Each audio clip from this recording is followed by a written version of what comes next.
is there any kind words or advice you would give to someone who feel haunted by this guilt that I call it the breakaway guilt? Hmm. Well, think about the guilt that it comes if you've lived in bad faith with your own soul. Yes. You use the cliche being on your deathbed and reflecting on your life, and you ask the question, did I live my journey as best I could with all of the mistakes and screw ups we have along the way? Did I live my journey? Did I take the risk to try to be who I am in this world as it is, over which I have very few powers? And, we know the answer to that question almost automatically. You don't even have to ask it. So there's a tremendous burden if you don't do that. But it's also true. That's why I said, Jung himself said, you incur a certain kind of debt obligation when you leave. And you have to come back into the world at some point. This is not about isolation. It's re-enter the world, but as a more evolved person.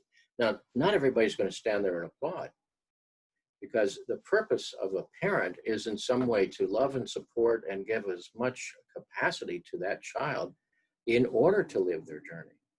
Not to come back and say, take care of me, for example. I'll take care of me to the best of my ability, but live your journey.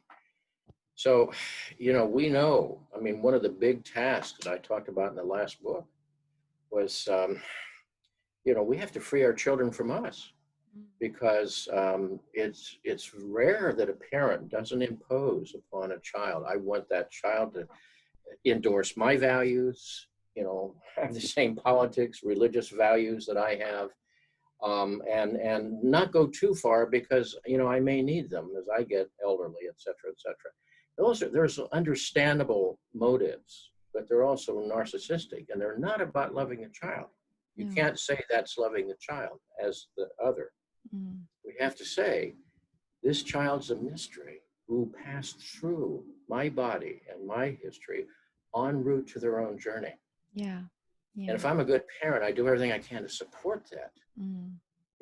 I say to my children, who are full adults, of course, now, I call them each once a week, see how their lives are going. I'm an email away. They know how to get in touch with me. I'm willing to share an opinion if they want one. But normally speaking, it's basically saying, terrific. That's I'm here for wonderful. you Yeah. after all these years. So let Yes. me just ask a really straightforward question. Are we responsible for our parents' happiness and well-being? Of course not. No, they are. They are. They are. They I don't are. expect my children to do that. I can't say that as a young parent, I wouldn't have had the same kind of motives too, but I've done everything I could to make that conscious and to lift that off of them through the years. I'm responsible for my happiness and well-being, Yeah. not them. And when you see that, you realize this is the unlived life of the parent. If I'm living my journey, why am I going to be dumped? Why would I dump it on my children? When I do dump it on the children, it's because I'm not living my journey. I'm not being responsible to my own soul.